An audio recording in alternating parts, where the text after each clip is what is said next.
voilà plus d'un an qu'il nous a quittés. Albert Uderzo, le célèbre dessinateur d'Astérix et Obélix, est aujourd'hui célébré à travers une exposition au musée Mayol. L'événement, organisé par sa fille, Sylvie, regroupe 300 œuvres originales et documents personnels, dont certains, inédits, ayant appartenu à l'artiste.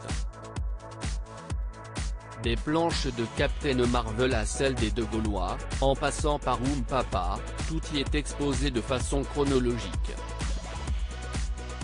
Une façon de célébrer le talent d'Albert Uderzo, né de parents italiens immigrés et parti de pas grand-chose. Si est sa fille unique, Sylvie Uderzo, qui chapeaute les opérations.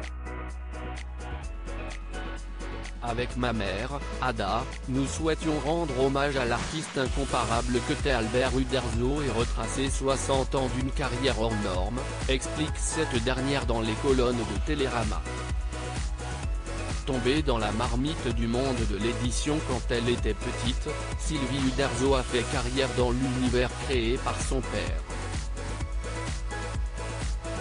D'abord directrice de la communication des éditions Albert René, maison créée par Albert Uderzo, elle en devient directrice générale jusqu'à son licenciement en 2007.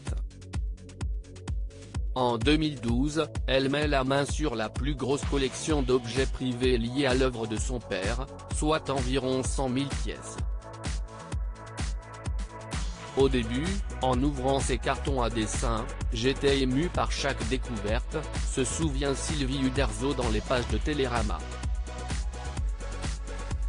Puis il a fallu avoir le recul nécessaire pour savoir ce qui était susceptible d'intéresser le public.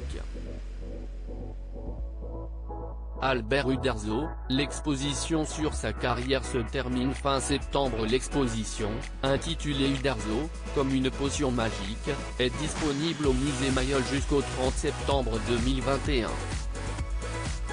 L'occasion pour les fans invétérés du dessinateur comme pour les curieux, moins familiers de son œuvre, d'aller admirer le talent d'Albert Uderzo.